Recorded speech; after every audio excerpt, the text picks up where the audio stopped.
으짜. 단원 이름이 대표값과 산포도라고 나왔는데, 산포도?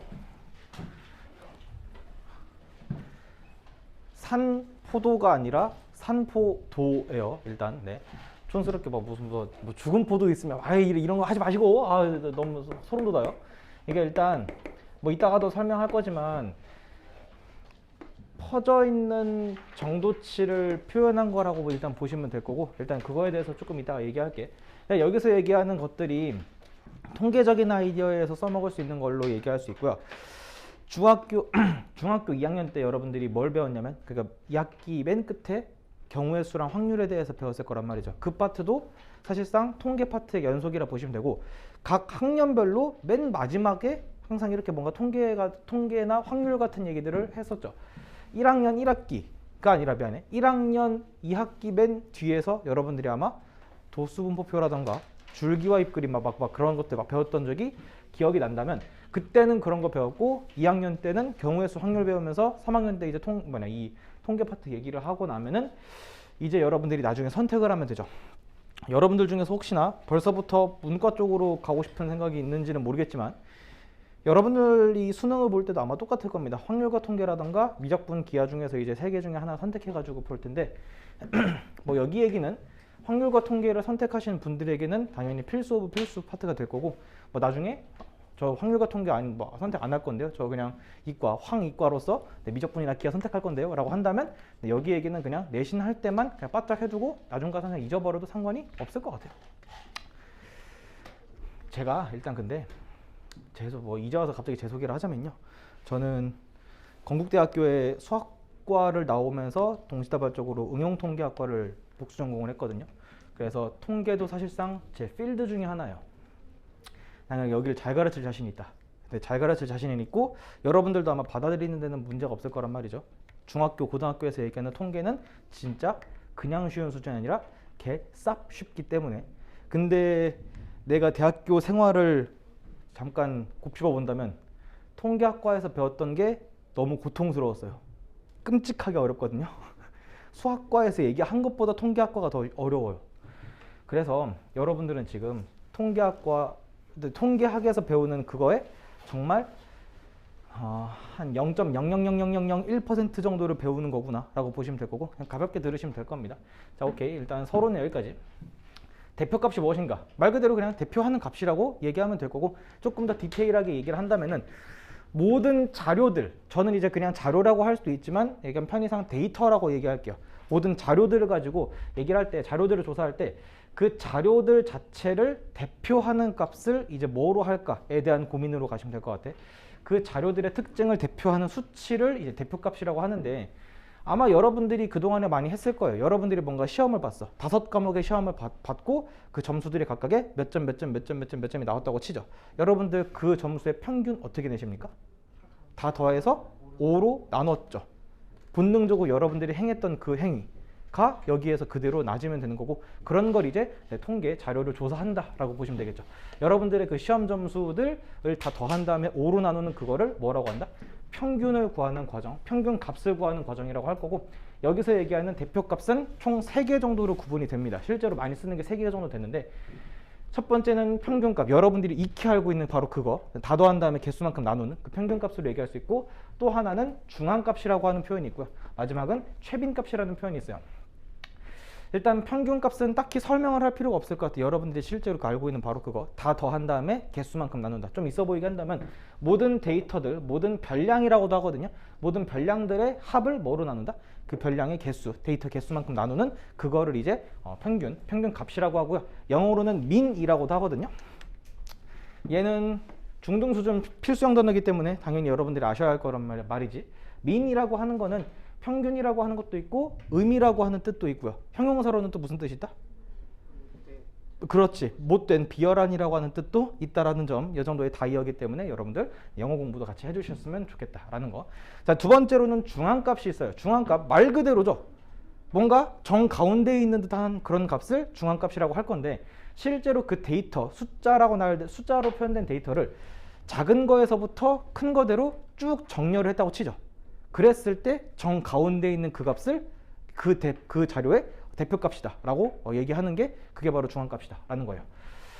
오케이, 뭐 그런 식으로 평균을 계산할 때는 굳이 그 숫자를 정렬하거나 그럴 필요는 없죠. 그냥 뭐 어떻게 나와 있어도 다 더한 다음에 그 개수만큼 나누면 되는 건데, 중앙값은 할 때는 어떻게 할 수밖에 없다.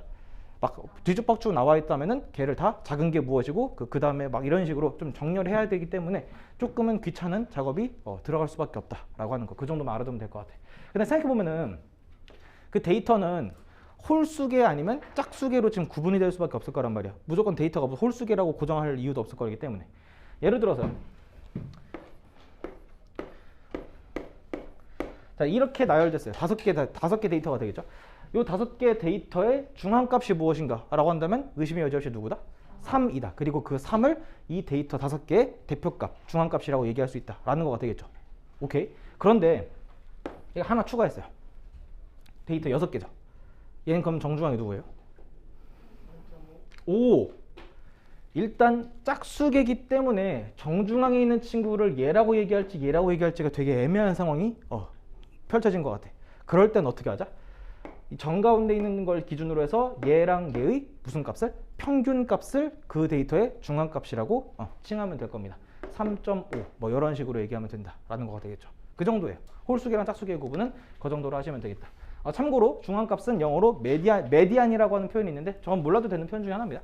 마지막으로 최빈값. 여기서 말하는 이 빈이라고 하는 게 뭐죠? 빈도할 때 그 빈이에요. 빈번할 빈이라고 얘기하면 되겠죠. 가장 많이 나오는 값을 최빈값이라고 하고, 얘도 마찬가지로 뭐 영어 표현은 모드라고 하는 게 있는데 얘도 몰라도 되는 것 중에 하나.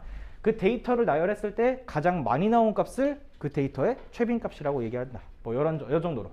그래서 대표값은 이렇게 3가지로 얘기할 수 있고요. 그 데이터를 설명하는데 과연 뭐가 제일 좋을까라고 하는 거는 상황에 따라 달라요. 즉 각각의 대표값들의 장단점이 있을 수밖에 없을 거야. 장단점도 한번 지금 바로 정리를 좀 해볼게요.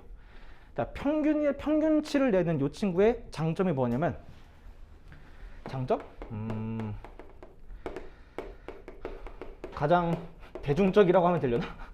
그러니까 뭐랄까, 옛날부터 많이 봐왔고 실제로 계산하는 것 자체도 그렇게 어렵지 않기 때문에 가장 편한 데이터, 그러니까 실질적으로 가장 많이 쓰이는 게 평균값이고 여러분들이 그동안에 해왔기 때문에 뭐 그 정도가 장점이라고 한다면, 단점은 이런 게 있어요. 얘도 마찬가지로 예를 들어볼게. 이거 지웠네. 여러분들아, 이 데이터 5개 평균 몇일 것 같아요? 이거 딱 봐도 4인 게 느껴지니? 혹시? 실제로 다 더하면 8 더하기 8 더하기 4니까 뭐죠? 20이죠. 그 20을 5로 나누니까 평균이 4라고 하는 것도 얘기할 수 있고, 정가운데 친구를 기준으로 해서 다 간격이 동일하다면 그 평균은 항상 정가운데 있는 그 값이 실제로 평균이 될 수밖에 없는 것도 알아두셨으면 좋겠어요. 어쨌든 여기까지는 괜찮은데, 여기 이 5개 데이터에 내가 갑자기 124를 추가할게요. 오케이. 2랑 3이랑 4랑 5랑 6이랑 124라고 이런 6개 데이터 있습니다. 평균을 구해보죠. 어떻게 되겠어? 다 더한 다음에 6으로 나누면 방금 계산했던 4보다 훨씬 커지겠지. 이게 뭔 말이야?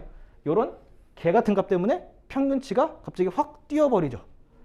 뭐 예를 들어서 이 데이터의 평균을 한 70이라고 치자. 그러면 여러분들은, 그러니까 내가 이렇게 말할게. 이 6개의 데이터를 대표하는 값은 70입니다 라고 한다면 납득할 수 있겠니? 이 6개의 데이터를 이렇게 대표하는, 얘를 설명하는 그 딱 값어치로 70이라고 얘기하는 게 말이 되겠냐고요. 2, 3, 4, 5, 6이 서운하지 않을까? 얘네가 가만히 있었는데 얘 하나 추가한 걸로 지금 평균이 이렇게 점프됐잖아. 그러니까 이러한 이상값이라고도 하고요, 극단값이라고 하거든요. 그 데이터들의 그 주변에서 너무 많이 벗어난 그런 값이 추가가 되는 순간 이 평균치는 의미가 퇴색되어 버린다 라고 하는 그런 단점이 있다. 어쨌든 정리를 한다면, 이상값이 존재할 땐 별로, 뭐 약간 뭐 이런 느낌? 이 정도로 정리를 좀 할게요. 다시, 평균은 뭐 가장 쉽게 구할 수 있기 때문에 익히 많이 쓰긴 하겠지만, 이런 식으로 데이터 중에서 갑자기 좀 이상한 친구들이 등장을 하는 순간 평균치 자체가 지금 원래 의미랑 좀 퇴색이 돼버리기 때문에 이런 게 있을 때는 평균값을 계산하는 거는 딱히 좋은 생각은 아니겠다라는 거죠. 그렇다고 해서 쓰지 말자는 건 아니야. 별로라고 하는 거나 마찬가지겠죠. 어쨌든 넘어가서 중앙값의 장단점을 얘기하는 거는 약간 좀 애매한데, 그냥 중앙값은 뭐 하겠니? 할 때마다 재정렬 해야 될 거니까 귀찮아 안 귀찮아? 귀찮겠지. 뭐 그 정도의 단점이 있겠구나. 뭐 그 정도만 보시면 될 것 같고, 최빈값 같은 경우는 얘는 조금 특징이 좀 있는데, 생각해봐. 평균이나 중앙값은 정확하게 딱 어쩌구다 라고 딱 한 개로 얘기할 수밖에 없죠. 근데 최빈값은 여러 개가 나올 수도 있다 없다? 있겠죠. 실제로 2, 2, 2, 3, 3, 3, 4, 5, 6, 7 이런 식의 데이터를 한번 쳐보죠. 몇 개죠 이거? 10개죠? 이 10개 데이터 중에서 가장 많이 나온 데이터는 누구 또는 누구겠어? 2 또는 3이겠지. 2도 최빈값이 맞는 거고 3도 최빈값이 맞는 거기 때문에 이런 데이터는 최빈값이 2랑 3이다. 이렇게 두 개로 말하는 게 맞다라는 거죠. 최빈값은 꼭 혼자 한 개여야만 이유는 없다. 뭐 그 정도 정리할게. 오케이. 그래서 저는 지금 대표값을 얘기를 설명 자체는 지금 처음부터 끝까지 다 한 거고, 여러분들은 94페이지랑 97페이지에 있는 엑서사이즈 문제 총 4문제죠. 그거 한번 해보시고 예제 문제 같이 한번 풀어봅시다. 아, 그거 얘기 안 했네. 잠깐만. 도수분포표에서요.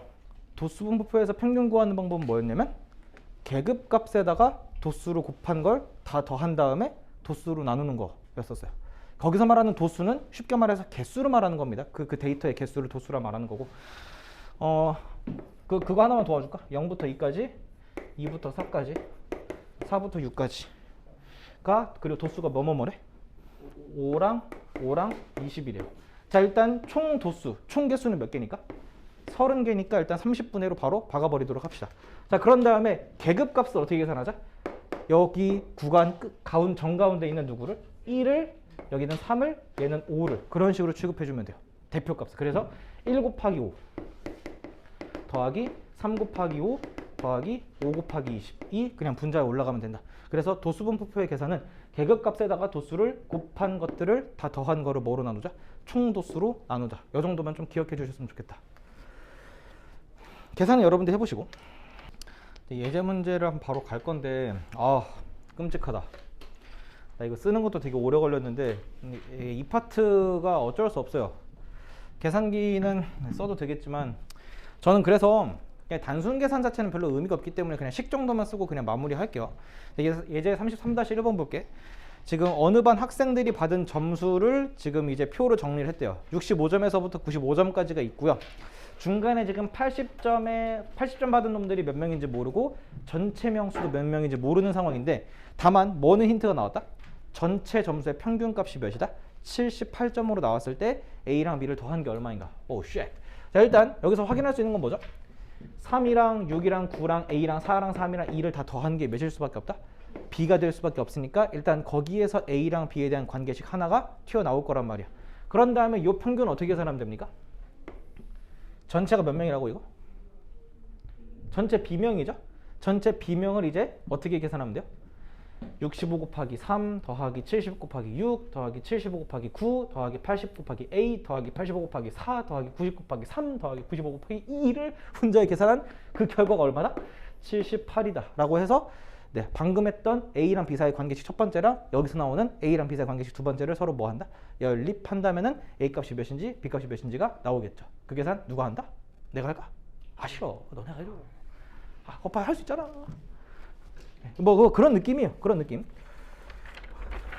네, 견뎌라. 어쩔 수 없다. 일단 다음 페이지 넘어갈게요. 33-2번. 자, 오른쪽 표는요, 인터넷 동아리 남녀 회원의 나이를 나타내는 것입니다. 오케이. 자, 전체 회원의 평균 나이가 18.6살일 때 저 남자 회원 수의 평균 나이가, 남자 회원의 평균 나이가 몇 살인지 구하래. 그래서 난 일단 남자 회원의 평균 나이를 일단 X라고 둔 다음에 진행을 하기에 앞서서 거기 나와 있는 표랑 지금 이 표랑 다른 게 뭐죠? 난 조금 더 오른쪽에 늘려서 합을 지금 표현했죠. 여러분들도 이렇게 좀 해주시면 좋을 것 같아. 일단 전체 회원 수는 몇 명인 게? 50명인 거 충분히 확인할 수 있을 거란 말이야. 자, 그리고 여러분들 여기 봐봐. 남자가 회원 수가 30명이래. 그리고 평균 나이가 X라고 한다면 남자 회원의 총 나이의 합은 30X라고 표현할 수 있을까? 이거 이해돼? 예를 들어서 5과목의 점수 평균이 50점이면 총점이 250점이겠다라는 그 논리예요. 250이라는 총점을 5로 나눠야만 평균이 되는 것처럼 그 개수에다가 평균값을 곱한 게 총값이 된다라고 하는 그 아이디어를 말하는 거야. 그래서 여자 회원이 20명인데 평균 나이가 18살이라면 여자 회원의 전체 나이 합이 몇이 될 수밖에 없다. 360살, 살이든 간에 뭐든 간에 이런 식으로 얘기할 수 있다 이 말이지. 자, 그러면 여기서 우리는 뭘 할 수 있냐면 전체 회원의 나이의 합은요 30x랑 360을 더한 거일 거란 말이야. 이거를 뭐로 나눈 값이? 전체 회원 수인 50으로 나눈 값이 얼마로 나왔다? 18.6으로 나왔다. 이거 계산하시면은 x값이 나오겠다 안 나오겠다? 나오겠다. 뭐 그런 식으로 하시면 된다라는 거죠. 그 밑에 있는 유제 문제도요. 이 문제처럼 이렇게 표를 그려본 다음에 해주시는 게 가장 좋은 방법이지 않을까 하는 느낌이야. 네, 좀 이따가 한번 해보시고 저는 일단 넘어가서 98페이지에 있는 예제도 지금 해볼 겁니다. 아, 이거 쓰느라 죽는 줄 알았어요. 자, 뭐라냐 거기서. 자, 중학생들 20명이 자신이 좋아하는 농구 선수의 등번호를 적었대요. 뭐 이딴 짓을 왜 하는지 모르겠지만 뭐 했으니까 뭐 1, 10, 6, 23, 6, 6, 10, 10, 6, 9, 9, 9, 9, 9, 9, 9, 9, 9, 9 나왔어요. 나는 그냥 편의상 작은 거에서부터 내 순서대로 한번 나열을 해봤는데 1번 좋아하는 놈이 1명이고요. 6번 좋아하는 사람이 9명이나 되네요. 나 농구 몰라서 그러는데 6번이 무슨 의미가 있어요? 농구 좋아하시는 분 혹시 뭐 알아요? 6번의 의미가 있어요? 나 축구는 아는데 농구는 잘 몰라. 뭐 아무튼 뭐 6번 뭐 좋아하는 만나보지. 자, 9번 공격수 아닌가? 자, 9번이 지금 몇 명? 6명. 그리고 10번이 3명이고 23번이 1명이래. 마이클 조던 때문인가?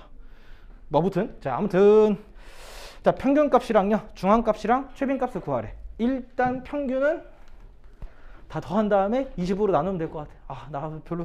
근데 이거는 평균 m이라고 한다면요.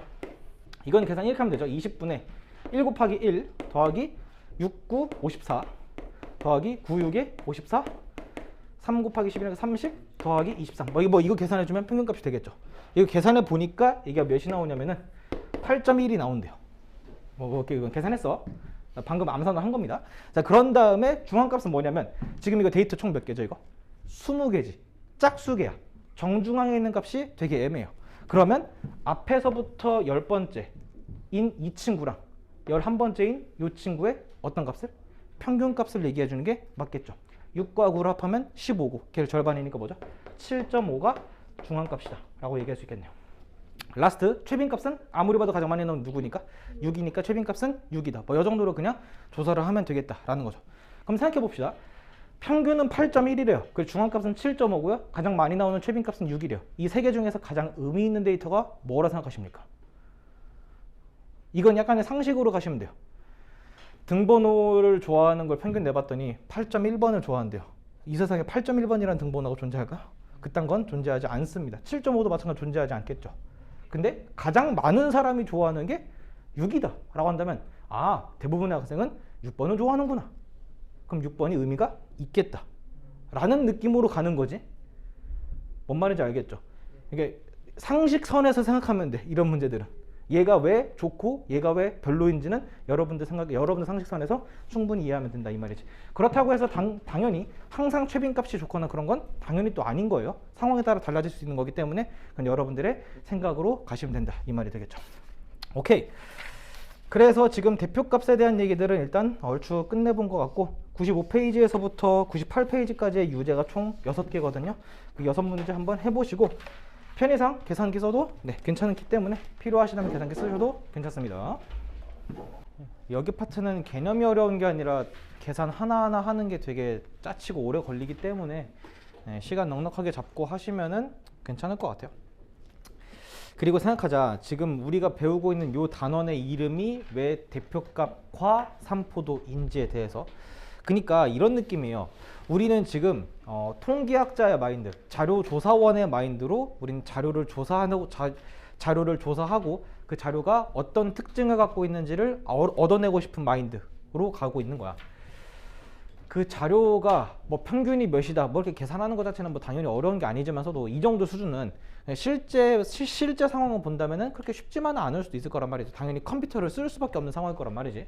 근데 다만 지금 뭐 좀 이따가도 얘기할 거지만 13579라고 하는 요 다섯 개 데이터랑 5555라고 하는 요 5개 데이터를 보시면은 얘 빠르게 평균 내봐도 얼마겠어요? 5죠. 얘 아무리 봐도 평균도 5일 거야. 그러면 물어볼게요. 이 데이터도 평균이 5고요. 이 데이터도 평균이 5라면 얘랑 얘는 비슷한 데이터다. 이게 말이 된다 안 된다? 안 돼요. 아무리 봐도 13579랑 5555가 어떻게 비슷해 보이니? 겹치는 게 딱 하나밖에 없는데 아무리 봐도 다르잖아. 그래서 대표값만 가지고 그 데이터를 설명하기에는 뭔가 좀 모자라네. 다른 것도 고안해 봐야 할 필요가 있지 않을까 에서부터 출발하는 겁니다. 실제로 그냥 느낌상 받아들여 봐봐. 이 각각의 값들은 평균에서부터 단 하나의 데이터도 떨어져 있지가 않죠. 근데 얘야 뭐 가만히 있겠지만 얘는 이게 왼쪽으로 갈수록 오른쪽으로 갈수록 데이터가 평균에서부터 더 뭐 하고 있어요? 멀어지는 느낌이라 보시면 되겠죠. 즉 우리는 어떠한 중심을 기준으로 해서 퍼져 있는 정도치, 정확히 말하면은 평균에서부터라고 하면 되거든요. 평균에서부터 퍼져 있는 정도치를 이것도 이제 수치로 나타낸다면은 그 데이터를 설명하는 게 괜찮지 않을까 에서부터 따오는 겁니다. 그게 뭐라 부른다고? 산포도라고 부르도록 할게요. 퍼져 있는 정도치. 다만 산포도도 사실 얘기를 한다면 여러 개가 있기는 해요. 뭐 아까 말했던 대표값도 평균, 중앙값, 뭐 최빈값 말고도 사실 다른 여러 개가 있는데 실제로 이제 중학교, 고등학교 수준에서 쓰는 거는 그 3개 정도면 충분하고 사실 중앙값이랑 최빈값은요 이제 더 이상 안 쓴다고 봐도 됩니다. 실제로 이제 뭐만 쓸 거다? 그냥 평균, 여러분들이 알고 있는 그 평균, 민이라는 m이라고 하는 값만 많이 쓸 거고 여기도 산포도라고 하는 이 퍼져 있는 정도치를 나타내는 게 사실상 여러 가지가 되겠지만 하나만 배우시면 되겠죠. 바로 이 친구예요. 읽어볼래요? 뭐라고 써 있어요? 분산. 뭐라고? 분산. 오늘의 목표는 딱 하나다. 분산의 정의를 암기하자. 정의니까요. definition입니다. 자, 분산의 정의는 다음과 같습니다. 편차 제곱의 평균. 편차 제곱의 평균. 7글자밖에 안 되지. 이 정도 외우고 가자. 다시 뭐라고? 분산 정의가 뭐라고요? 편차 제곱의 평균. 땡큐. 편차 제곱의 평균. 편차 제곱의 평균. 편차 제곱의 평균. 편차 제곱의 평균. 편차 제곱의 평균. 반복을 좀 해놔야 될 것 같아요. 뭐 지금 외워도 뭐 한 나중에 2년 뒤면 또 잊어버릴 수도 있겠지만 그럼에도 불구하고 분산의 정의 정도는 좀 제대로 암기가 되셨으면 하는 바람입니다. 일단 분산이라고 하는 거는 영어로는 variation이라고 하는 단어가 있고요.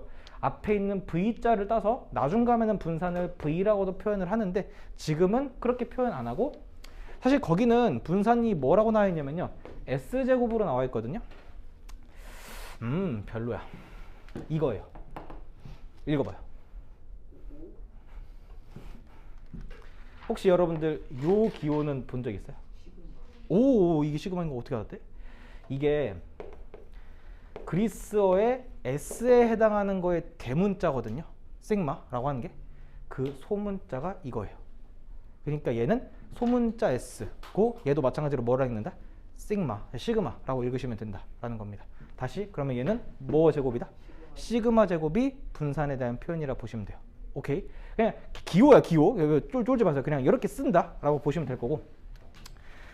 분산 시그마 제곱의 의미는 뭐다? 편차 제곱의 평균이죠. 뭐 알겠는데 편차가 뭐냐? 라고 물을 수 있겠죠. 편차는 뭐냐면요. 데이터에서부터 평균값을 뺀 정도를 나타냅니다. 그냥 줄여서 데이터 빼기 평균, 별량 빼기 평균이라고 보시면 될 것 같아요. 편차는 데이터 빼기 평균이고 그 값들을 제곱한 친구들의 평균값을 내는 그 값을 분산이라고 하자라는 거야. 일단 당연히 지금 이렇게만 들으면 뭔 말인지 이해 못할 거니까 예를 들어 설명을 해드리도록 할게. 그리고 사실 하나 더 있어요. 밑에 뭐라고 써있니? 표준 편차. 영어로는 standard deviation이라고 얘기할 수 있는데 우리가 거기서 왜 자꾸 S라고 쓰냐면요. 이 친구 때문에 라고 보셔도 될 것 같아요. 예. 뭐 아무튼 간에 표준 편차는 그냥 시그마라고 읽고요. 정말 단순하게도 분산값을 그냥 뭐 씌운 거? 루트 씌운 거를 표준 편차라 그런답니다. 그래서 예를 들어서 어떤 데이터의 분산이 9다 라고 한다면 표준 편차는 얼마면 된다? 3이면 된다. 뭐 그 정도의 느낌으로 받아들이시면 될 겁니다. 그런데 그러면 생각해봐. 얘랑 얘를 따로 배워야 할 필요가 없지 않을까? 이것만 구하면 얘 루트 씌우면 그냥 표준 편차할 텐데 왜 굳이 얘랑 얘를 다르게 얘기를 할까? 굳이 왜 얘는 분산이라는 두 글자를 쓰고 얘는 왜 표준 편차라는 이 네 글자를 따로 쓸까? 그냥 루트 분산이라면 되는데 당연히 이유가 있기 때문에 하는 건데 일단 그 이유에 대한 설명은 여러분들이 좀 연습을 한 다음에 그 이후에 알려드리도록 할게요. 어쨌든 중요한 건 표준 편차보다는 분산이 중요하고요. 자 바로 갑시다. 어떻게 하는지. 자 13579 평균 저 이제 그냥 m이라고 쓰도록 할게요. 이 평균 몇이라고? 그치? 그냥 뭐 한번 있어 보이게 쓸게요. 얘는 5일 거예요. 얘도 계산 안 해봐도 몇이겠다? 5일 거란 말이야. 자, 이 친구의 편차를 위에다 쓸 거야. 자, 편차 뭐라고 했죠? 데이터 빼기 평균이라 그랬어. 1이라는 데이터에서 5를 빼면 편차가 얼마다? 마이너스 4예요. 편차는 양수, 음수 다 통용이 됩니다. 가능해요. 자, 3 빼기 5 하면 얼마야? 마이너스 2야. 5 빼기 5는 0, 7 빼기 5는 2, 9 빼기 5는 4 라고 해서 지금 내가 위에다 초록색으로 쓴 게 각각의 데이터들에 뭘 쓴 거다?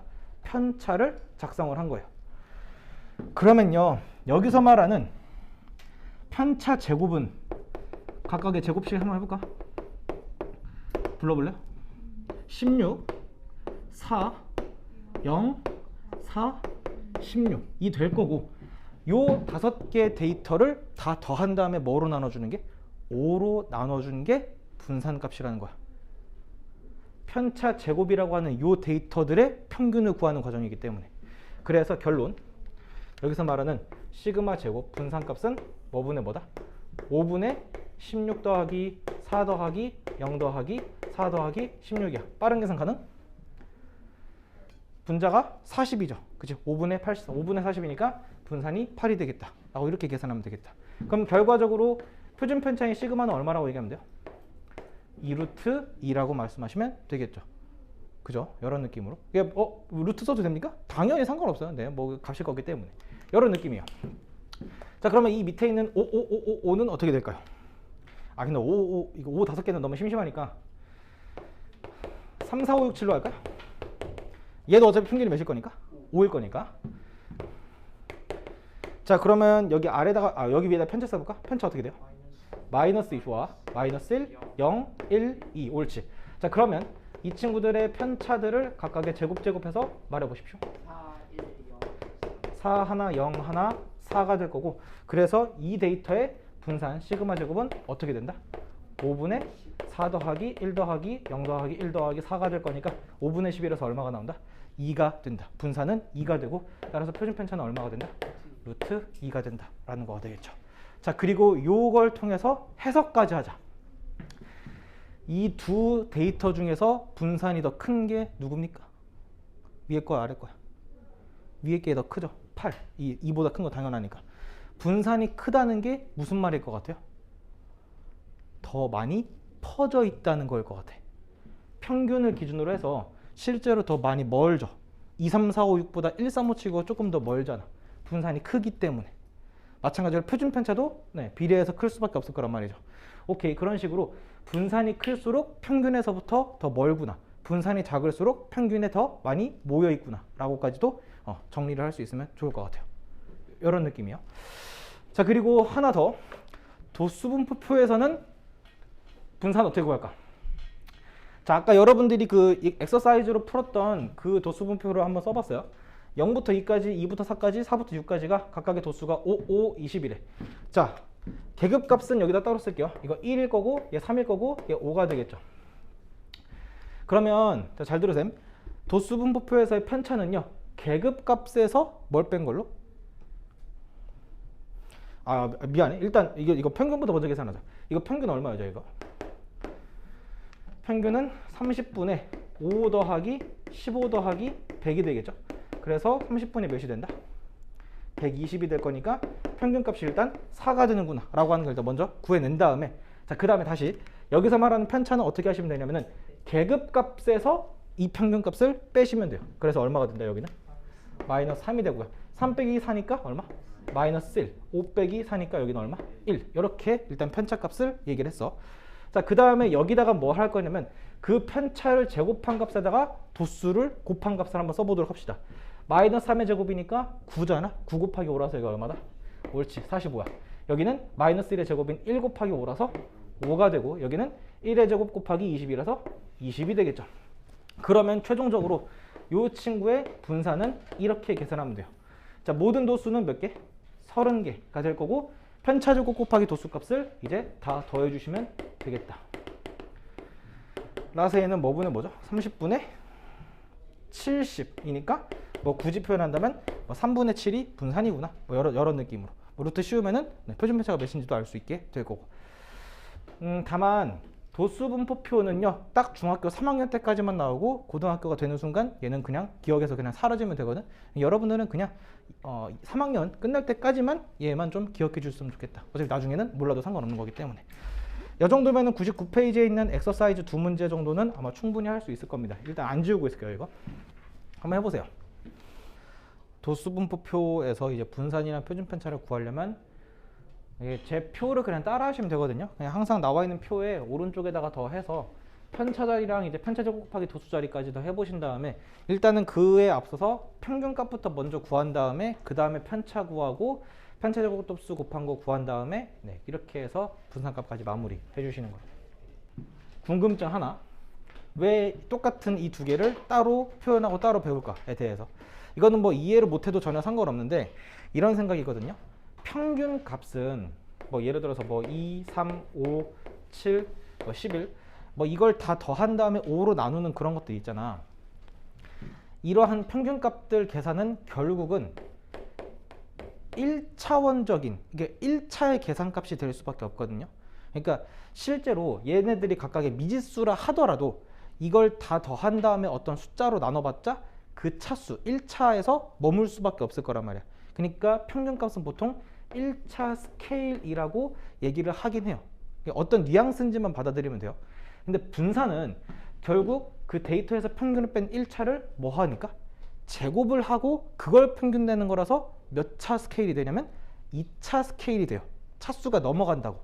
그리고 그러면 뭐 알겠어. 뭐 이거 평균값은 1차고 분산은 2차인데 그게 왜 별로냐라고 한다면, 그 데이터를 대표하는 값을 나타내는데 기왕이면 차수가 동일한 스케일의 두 친구를 얘기하는 게 조금 바람직하지 않을까 하는 아이디어 때문에 굳이 분산을 루트 씌워서 얘기를 한다는 거야. 2차 스케일인 그 데이터를 루트를 씌우면 다시 몇 차로 돌아오니까 1차로 돌아오기 때문에. 그래서 실제로 통계학 그쪽에서는 그 데이터를 얘기하는데 분산은 잘 얘기 안 하고 뭘 얘기한다? 표준 편차를 잘 많이 얘기하죠. 평균이랑 표준 편차가 동일한 위치에 있는 스케일일 거기 때문에. 그래서 그냥 두 개를 둘 다 배운다. 뭐 그 정도만 알아두시면 된다라는 거예요. 몰라도 상관없고요. 그러고 특징 하나.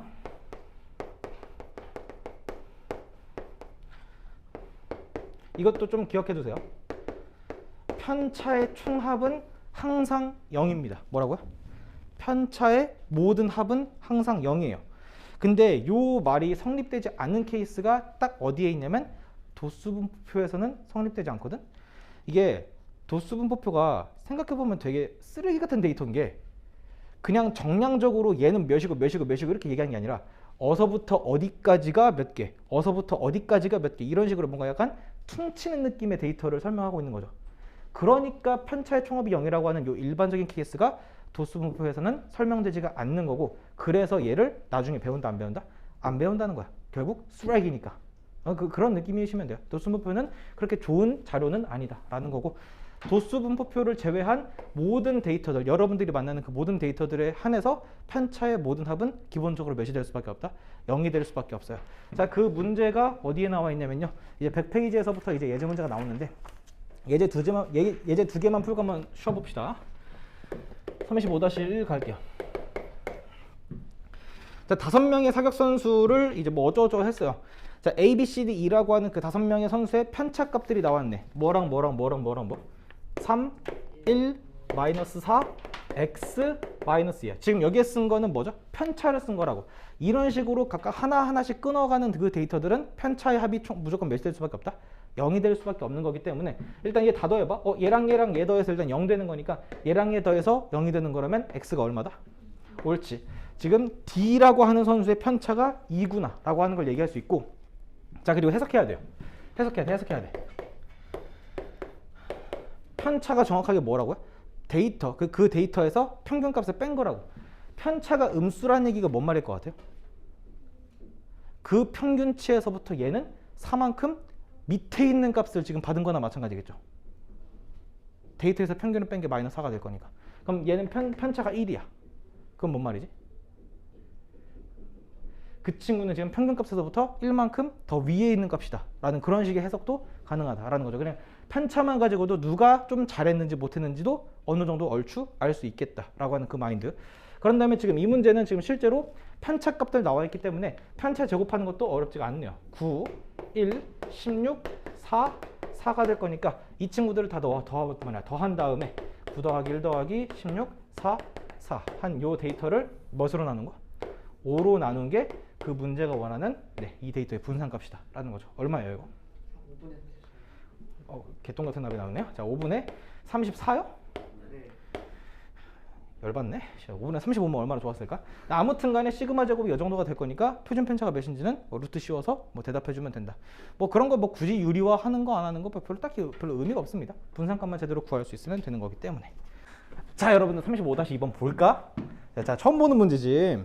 오케이. 자 봐봐. 이 그래프 뭐고 이게? 자 A반과 B반 두 반 학생들의 하루 평균 인터넷 접속 시간. 오케이. 이런 거 나타냈대요.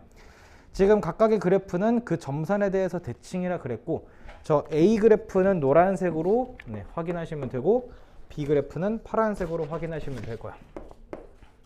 일단 그래서 이것까지 디테일하게 설명하기 좀 곤란하지만 요 점선에 해당하는 그 값이 뭐냐면은 그 A라고 하는 데이터의 평균값을 의미한다라고 보시면 될 것 같아.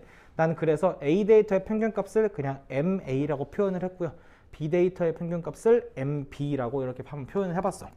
지금 밑에는 시간인데 이 시간축은 아무리 봐도 오른쪽으로 가면 갈수록 시간이 뭐 하겠다?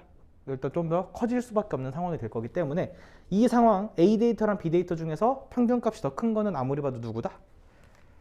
B 데이터가 좀 더 평균값이 크겠죠. 그래서 일단 이것만 가지고 해석할 수 있는 게 뭐냐면은 B반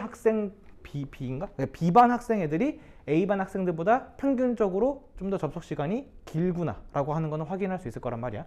그런 다음에 이 분포들의 형태를 좀 조사를 해본다면은 A 데이터랑 B 데이터 중에서 A 데이터가 조금 더 납작하게 그려졌다는 걸 확인할 수 있겠죠. B 데이터가 조금 더 높이 솟아있는 느낌이 될 거고, 여기서 이 분포가 납작하다라고 하는 거의 의미는 이런 느낌이에요.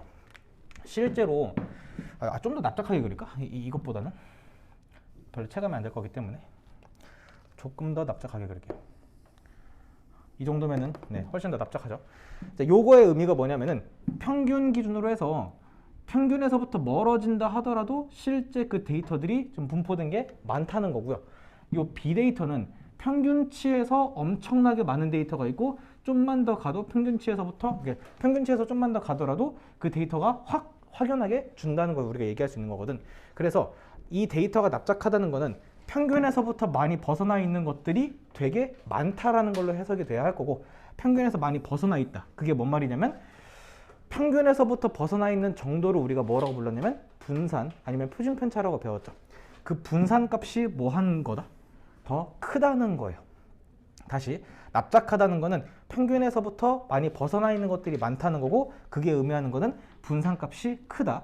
그래서 분산이 크다라고 하는 거는 이 자료는 그렇게 고르지 않다라는 걸로 해석하는 게 맞을 거란 말이야. 얘는 지금 분산이 뭐하다? 분산이 크다 작다? 이 친구가 분산이 큰 거고요. 그럼 반대로 이렇게 납작하지 않은 뾰족한 이런 친구들은 어떻게 해석해야 돼? 평균에 많이 몰려있다라고 해석하는 게 맞을 거고, 평균에 많이 몰려있을수록 분산은 뭐 할 수밖에 없죠? 작아질 수밖에 없을 거란 말이지.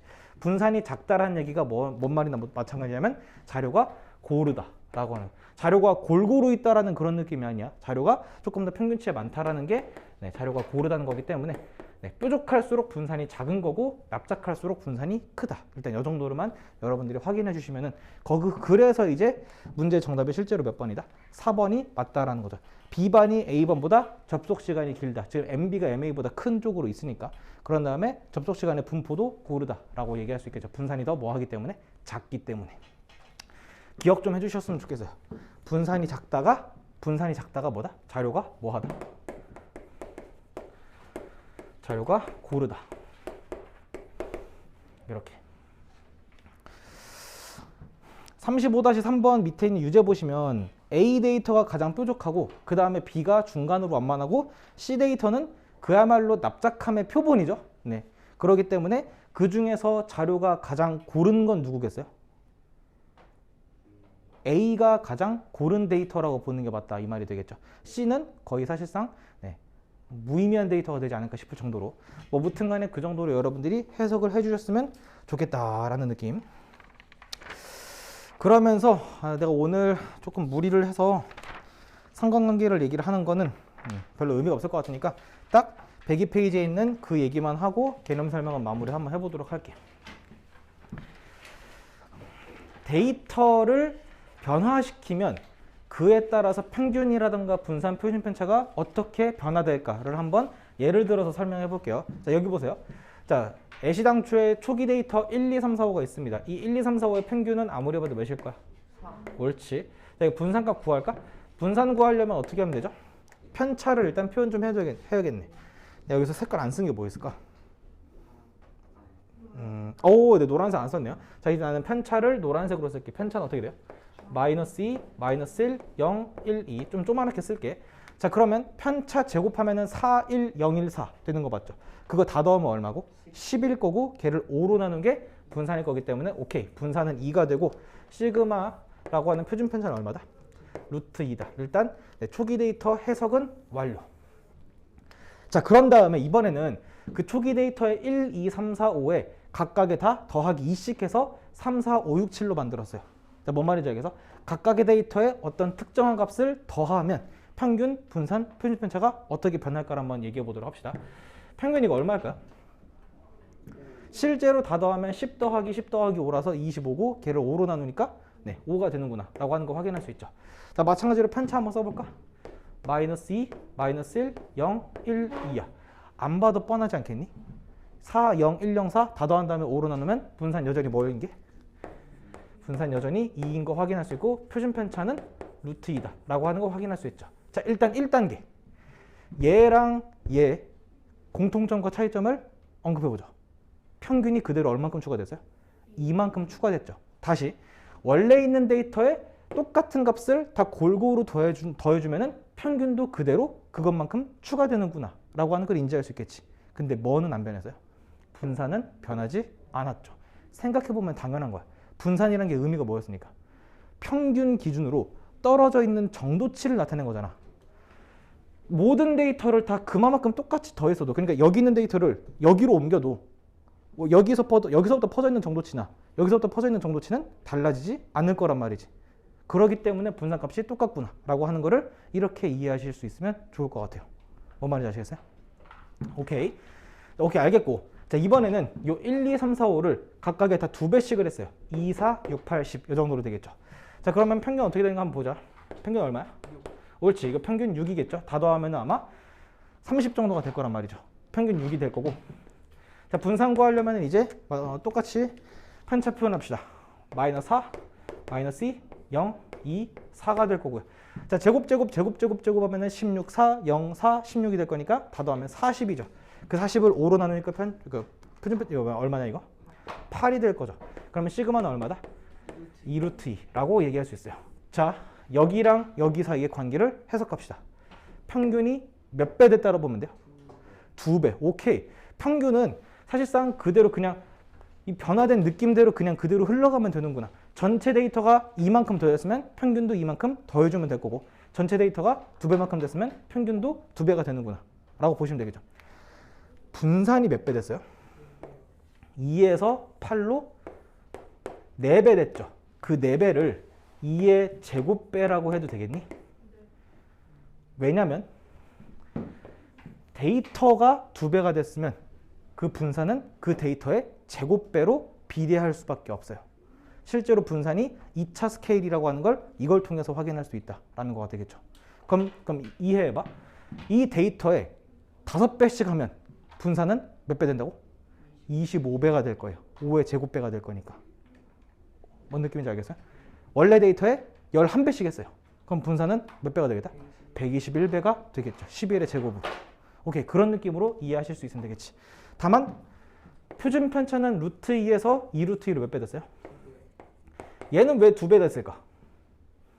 정확히는 2의 1승배가 되겠죠. 그래서 표준 편차가 의미가 있는 거라고. 분산이 이렇게 제곱으로 비례하는 거라면 루트를 씌우는 순간 그 정도로 그냥 정배수대로 변할 수밖에 없다라고 하는 걸 볼 수 있다 이 말이지. 다시 원래 있는 데이터에 6배를 했어요. 그러면 이 데이터의 표준 편차가 몇 배가 된다고? 똑같이 6배가 될 거라고. 표준 편차는. 분산은 36배가 되는데 표준 편차는 그대로 6배가 된다라는 느낌으로. 오케이. 그런 거죠. 자, 그럼 마지막으로 가만히 있는 데이터에다가 2배씩 한 다음에 2씩 더하죠.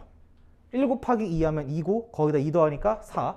2 곱하기 2인 4에다가 2 더해서 6. 똑같이 8, 10, 12로 바꿨어요. 자, 마찬가지로 평균, 분산, 표준 편차 구해봅시다. 평균 얼마니? 8이겠죠. 오케이.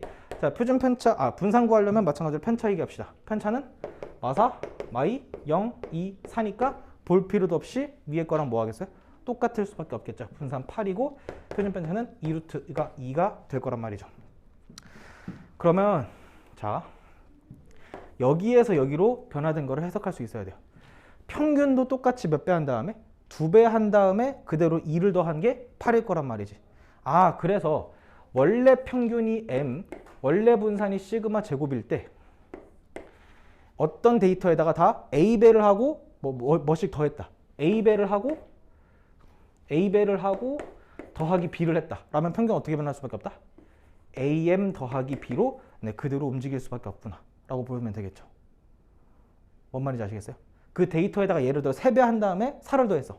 그럼 평균도 3배 한 다음에 4를 더해준 그 정도의 데이터로 똑같이 움직일 수밖에 없다라는 거죠. 근데 분산은 어떻게 되죠? 2에서 8로 여전히 몇 배? 2의 제곱배로 될 수밖에 없죠. 이걸 통해서 여러분들이 느껴야 되는 게 뭐냐면 이 뒤에 더해져 있는 이 친구는 분산에 영향을 준다 안 준다?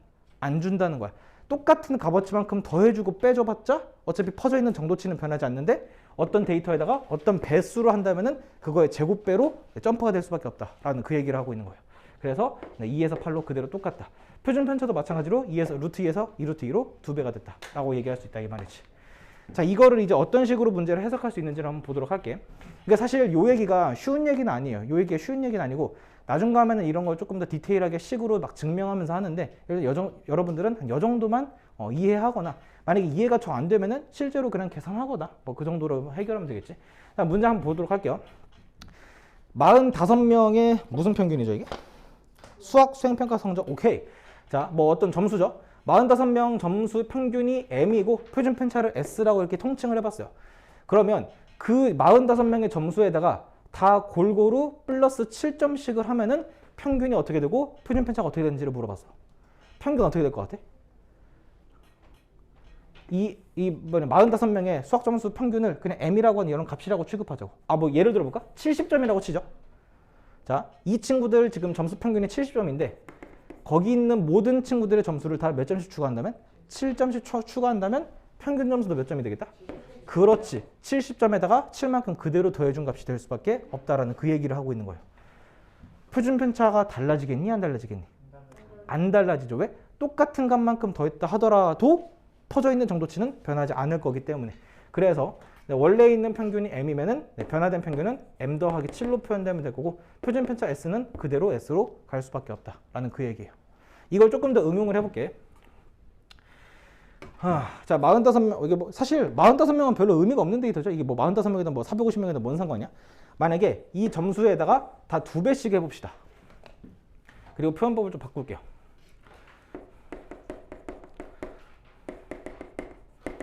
표준 편차 줄여서 그냥 표편이라 할게. 자, 평균 m, 분산 시그마 제곱, 표준 편차 시그마라고 할게. 자, 데이터에다 다 2배씩 했어요. 그럼 변화된 평균 어떻게 된다?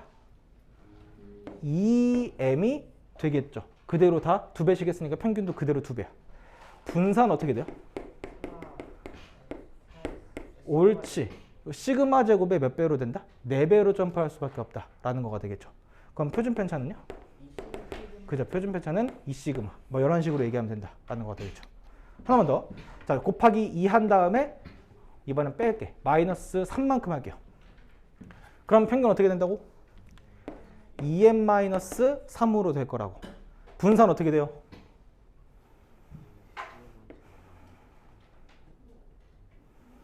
분산 얘기할 때는 빼지고 더해주고 하는 건 상관이 있다 없다? 없다라고. 어차피 그대로 이동하는 거기 때문에 변화되는 건 없지만 2배가 됐기 때문에 분산 여전히 4시그마 제곱이 될 수밖에 없어요. 표준 편차는 그대로 2시그마가 될 거고. 이 정도의 관계로 이해해 주시면 되겠다. 이걸 내가 엄밀히 증명하고 싶어도 그거는 여러분들의 선을 좀 넘은 거기 때문에. 근데 거기 지금 103페이지에 보시면 개념 포인트 49에 표준 편차 자리에서 절대값 AS라고 적혀 있는 걸 볼 수 있을 거예요. 그냥 A가 아니라 절대값 A거든요. 그러니까 이 배수가 꼭 양수배일 필요가 없어요. 음수배를 할 수도 있는 거거든, 충분히. 예를 들어 마이너스 2배를 한다면은 분산이나 표준 편차들은 음수가 됩니까? 라고 물어본다면, 자, 분산과 표준 편차는 항상 양수로 고정할게요. 분산과 표준 편차는 항상 양수값으로 얘기할 수밖에 없는 거라서, 그래서 마이너스 2배가 된다 하더라도 표준 편차는 여전히 몇이다? 2시그마가 되는 게 맞다는 거야. 정확히 말하면 마이너스 2의 절대값 시그마가 되는 거라서. 이런 느낌으로 어떤 배수가 양수배가 되든 음수배가 되든 우리는 그냥 편하게 뭐만 하자? 양수로만 생각하시면 되겠다라는 그 얘기.